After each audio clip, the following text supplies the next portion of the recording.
হেই, কোথায় ছিলি এতদিন?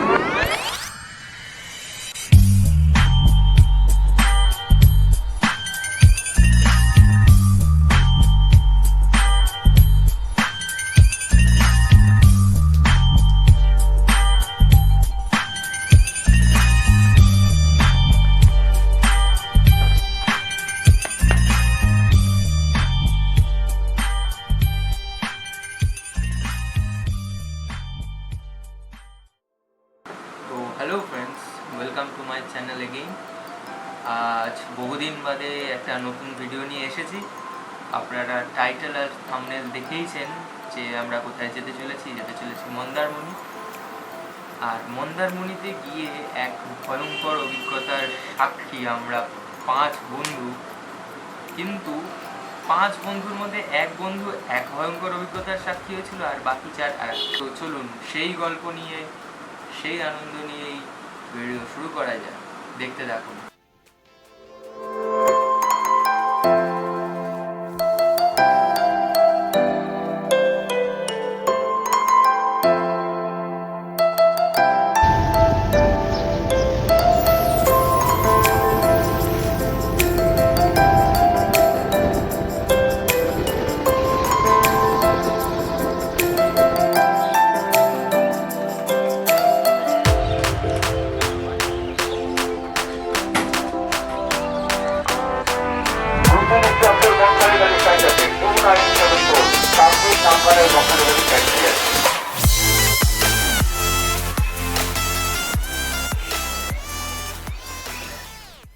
ভোরের এসবিএসটিসি বাস ধরে আমরা 6টা নাগাদ তখন রওনা দেব।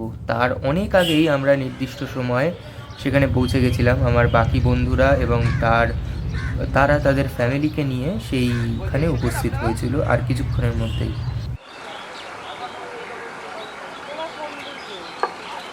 डायमंड कृषि कार्ड नामकाना बंगाली डायमंड कृषि कार्ड नामकाना बंगाली गंगासागर टिकिट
দীঘা যাওয়ার সেই একই রাস্তা পার করে আমরা পৌঁছালাম চালখোলা।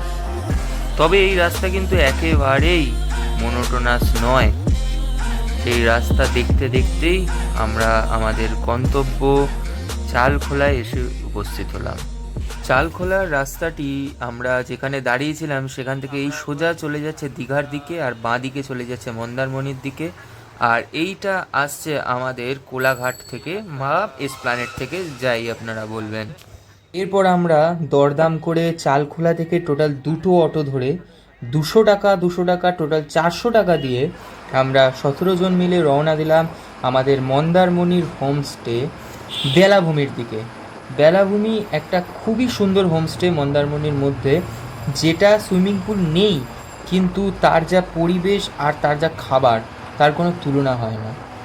তো সেটা আপনাদেরকে দেখায়। বেলাভূমির সামনে দাঁড়িয়ে এই রাস্তা চলে যাচ্ছে দীঘার দিকে, আর এই রাস্তা আসছে আমাদের চালখোলা থেকে। ওই দেখা যাচ্ছে মনসা মন্দির, মন্দারমণির মেইন স্পট। এখানে সমস্ত রকম টোটো বা অটো পাওয়া যায় অন্য কোথাও যাওয়ার। আর এই হলো আমাদের বেলাভূমি রিসর্টের মূল গেট। এখান থেকে সোজা ওই দূরে দেখা যাচ্ছে সমুদ্র। আর এটাই তো এইখানে রিসর্টের মূল আকর্ষণ, যে রিসর্টের থেকেই আমরা সমুদ্রের গর্জন প্রতি সময় শুনতে পাবো। বলা যায় বাড়িতেই সমুদ্র এসে উপস্থিত হয়েছে আমাদের।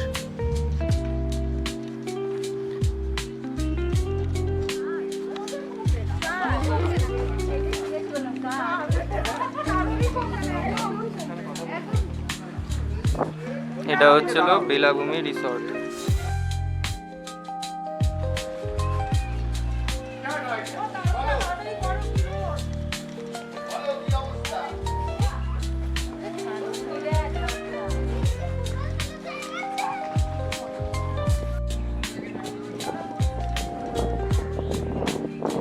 আমরা আপাতত চলে এসেছি গাড়ি পার্কিংয়ের জায়গা।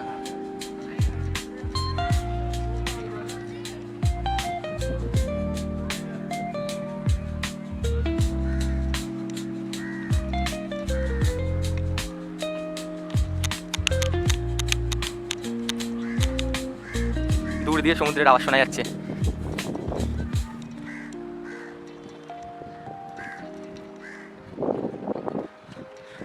এই আমার 4 বন্ধু, বিশ্বরূপ, শুভজিৎ, পেছনে আরো 2টো আছে, সোহম।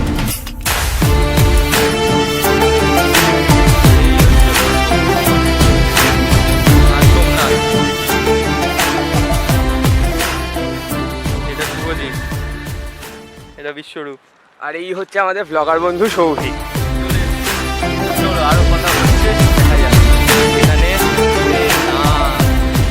মেরেই একদম বোটিং এর জায়গা চলে এসছে।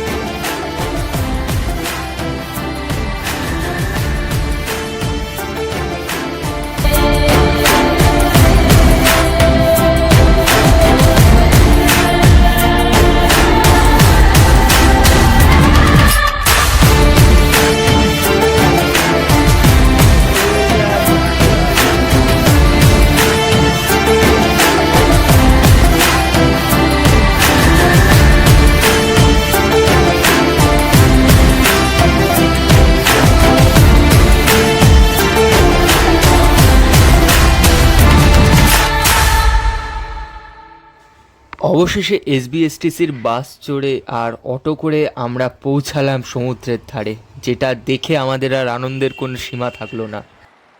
2 বছর আগেও এই রিসর্টের ভিডিও দেখেছিলাম, খুবই মানে কি বলবো, অ্যাভারেজ কোয়ালিটির ছিল এর জায়গা বলুন বা এর যে কোনো রকম সাজানো গোছানো ডেকোরেশন বলুন। কিন্তু এখন গিয়ে যা দেখলাম তা পুরোই ভিন্ন। খুব সুন্দর সুন্দর ফুল দিয়ে অচেনা চেনা এই রিসর্টটি সাজানো হয়েছে। সন্ধেবেলা 1 কাপ চা হাতে এই রিসর্টের বারান্দায় বসে থাকলে আর দূর দিয়ে সমুদ্রের আওয়াজের সাথে একটু মৃদু গান চালিয়ে রাখলে আর কিচ্ছু লাগে না। রোজের ঝড়ঝাপটার জীবনের থেকে এমনি মুক্তি দেয়।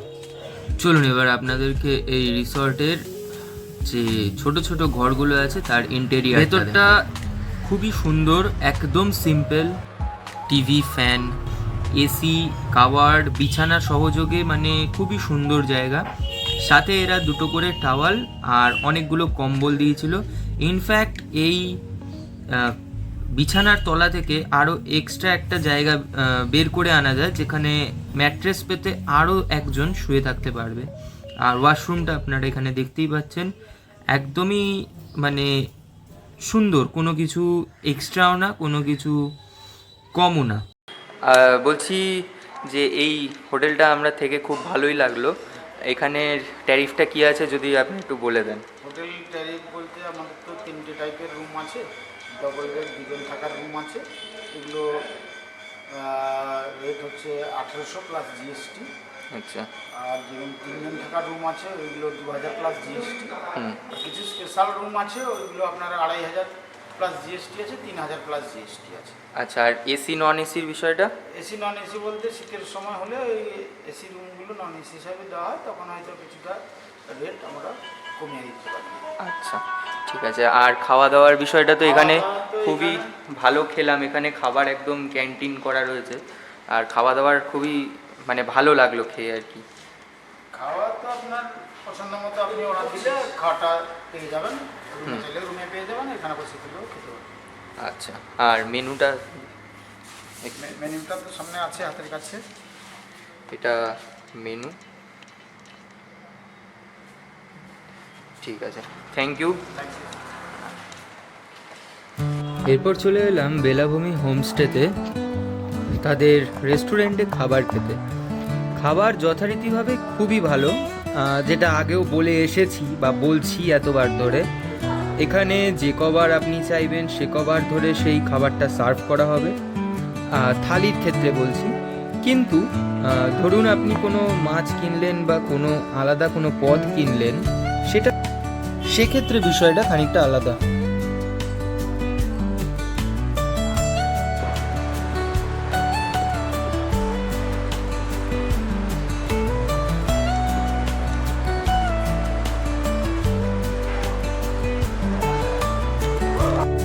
ভাত, ডাল, আলু পোস্ত, 2টো ডিম এবং একটা তরকারি। আর পরের দিন আমরা যখন খেয়েছিলাম তখন আবার একটা শুক্তোও পেয়েছিলাম। সুতরাং এই সাইড ডিশ মাঝে মধ্যে কিছুভাবে পরিবর্তন হয়। কেমন লাগলো খাওয়া দাওয়ার? সুন্দর। এখনো আমাদের একটা বন্ধুর চলছে খাওয়া দাওয়া। আবহাওয়া দপ্তরের ভবিষ্যৎবাণীকে মাথায় রেখে মেঘ তার নিজের কাজ ঠিক করে গেল, অর্থাৎ সেই দিন শুরু হলো বৃষ্টি। সারা বিকেলটা আমরা ঘরে বসেছিলাম, কিন্তু আর একটা জিনিস পাওয়া যেত না যদি না সেই বৃষ্টিটা হতো, সেটা হলো উনো খেলা। হ্যাঁ, 5 বন্ধু মিলে আমরা বসে বললাম উনো হাতে উনো খেলতে।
খুব ভোরে উঠে দেখি বেশ বৃষ্টি, তারপর ধীরে ধীরে আকাশ রাঙিয়ে এলো।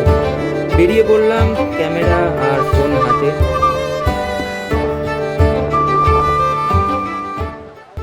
এই জলজ অ্যাডভেঞ্চারটাও বাকি ছিল অনেক দিন বাকেট লিস্টে, এটাও পূরণ হলো বন্ধুদের সহযোগিতায়।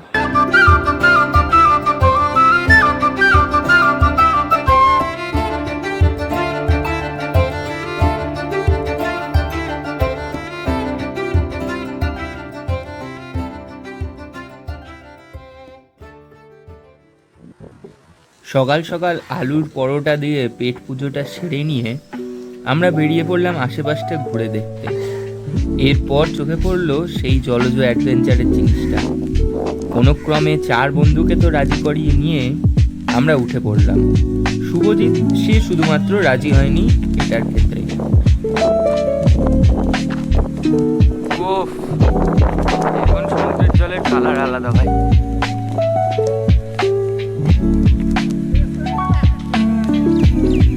আর কি, এরপর দুপুরের পেট পুজো সারলাম কাতলা থালি আর চিংড়ি থালি দিয়ে। এরপর আমরা মনসা মন্দিরের আশেপাশের নতুন তৈরি হওয়া সমস্ত দোকানগুলো ঘুরে দেখলাম। স্থানীয়দের কাছ থেকে শুনলাম এইখানে যে সমস্ত দোকানগুলি তৈরি হয়েছে তা কেবলমাত্র 3 মাস আগেই স্থাপিত হয়েছে। ফলে আপনারা যারা এরপর আসবেন আপনারা সকলেই এখানে ঠিক দীঘার বাজারের মতো ক্ষুদ্র সংস্করণ আপনারা এখন দেখতেও পাবেন। ফিরবি নাকি?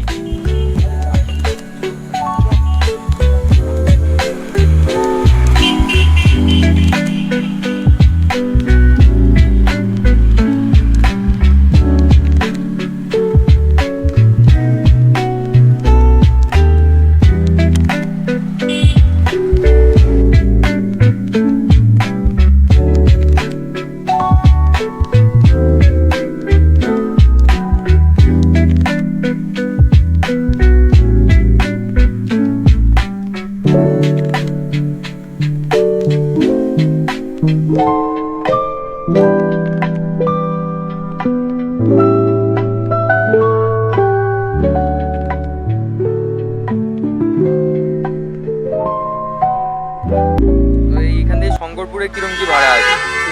শঙ্করপুর তাজপুর দুটো মিলিয়ে হ্যাঁ, আধা ঘন্টা স্টে, তাজপুর আধা ঘন্টা, শঙ্করপুর আধা ঘন্টা, আচ্ছা আপনার 800 টাকা করে আপ ডাউন যাওয়া আসা। এক গেলে আপনার যাওয়া আসা মাত্র 1000 টাকা করে যাওয়া আসা। আচ্ছা আচ্ছা, এটা দীঘা মোড়। দীঘা মোড় গেলে আপনার যেরকম লোক থাকে সেরকম ভাড়া, মিনিমাম 200 টাকা করে যাওয়া আসা। একজন থেকে আচ্ছা। 2 জন থাকলে, হ্যাঁ। 4 জন থাকলে 200 টাকা। যদি আবার বেশি লোক হয় সেটা একটু আলাদা হবে। আচ্ছা, এটা হচ্ছিল আমাদের এই মনসা মন্দির। খুবই সুন্দর মন্দিরটা। মায়ের মন্দির রয়েছে এখানে। এখানেই অটো স্ট্যান্ড, অটোতে আপনাদের সমস্ত ভাড়ার বিষয়টা বললাম। এইটা হচ্ছে মূলত মন্দারমণির মেন স্পট, তাই তো? এখানে সামনে দীঘার মতো মন্দারমণির মার্কেটও রয়েছে এখানে। আমার সাথে রয়েছে এখন সোমনাথ। হ্যালো, চলো।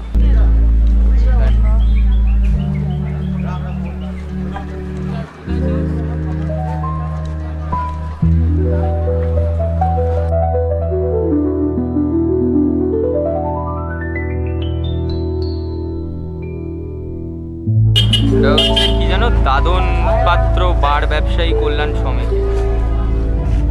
এই ছবিটা সকালে দেখলে কি বলবে?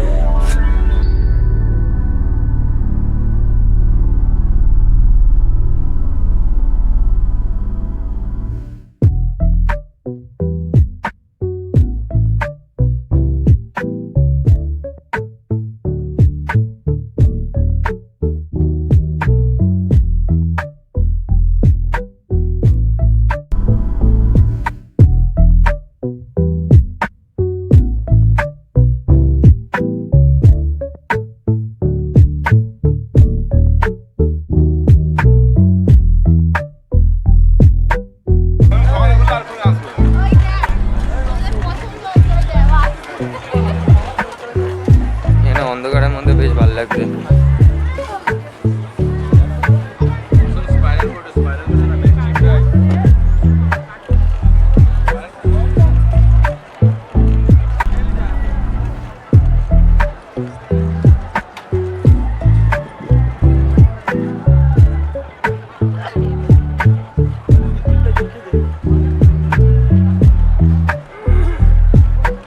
রাতের মন্দারমণি।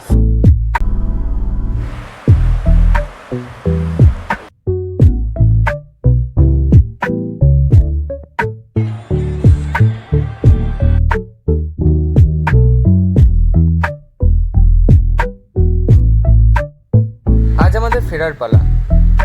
বিশ্বরূপের আগের দিন রাত থেকে শরীর খারাপ হয়। স্থানীয় একটা দোকান থেকে বিরিয়ানি খাওয়ার পরই ওর এই বিষয়টা শুরু হয়। তবে আমরা বাকিরা ভাবলাম এক কাজ করা যাক, যদি শঙ্করপুর বা দীঘা মোহনা নাই বা ঘুরলাম, বগুড়ান মোহনা ঘুরে আসি।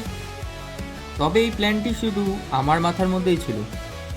মন্দারমণির মেন বিচ থেকে বাঁদিকে হেঁটে নলিয়া বস্তি অবধি গিয়ে ছবি তোলা, এটাই সবার মধ্যে কথা ছিল। তবে নলিয়া বস্তি অবধি গিয়ে ছবি তুলে যখন দেখতে পাই ওই দূরে মোহনা দেখা যাচ্ছে, আমার কথায় রাজি হয়ে বাকি সবাই রাজি হলো মোহনার দিকে যেতে। ব্যাস, তরতরি আমরা মোহনার দিকে এগিয়ে গেলাম। যেতে পরে রাস্তায় প্রচুর পরিমাণে লাল কাঁকড়া আর একটা মরা কচ্ছপও পেলাম, যার আকার আকৃতি বেশ বড়। মোটামুটি বলতে গেলে দৈর্ঘ্যে প্রায় 24 ইঞ্চির কাছাকাছি হবে, তার থেকে বেশি বই কম না। বাঁ হাতে রিসর্টের পরিমাণ যতই কমে গেল, লাল কাঁকড়ার সংখ্যা বেড়ে গেল। চোখ জুড়িয়ে যাওয়ার মতো লাল কাঁকড়া এখানে ছিল।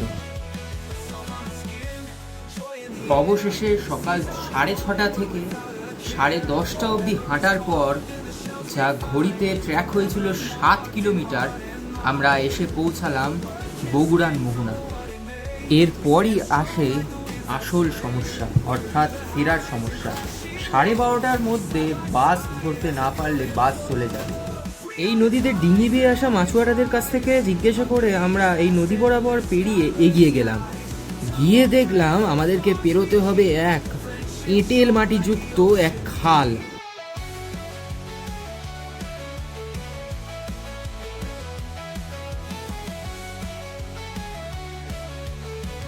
কোনো ক্রমে এই চটচটে কাদা পেরিয়ে জুতোর ফিতে ছিঁড়ে আমরা এই গাইজ আপনারা দেখুন আমরা কত দূর চলে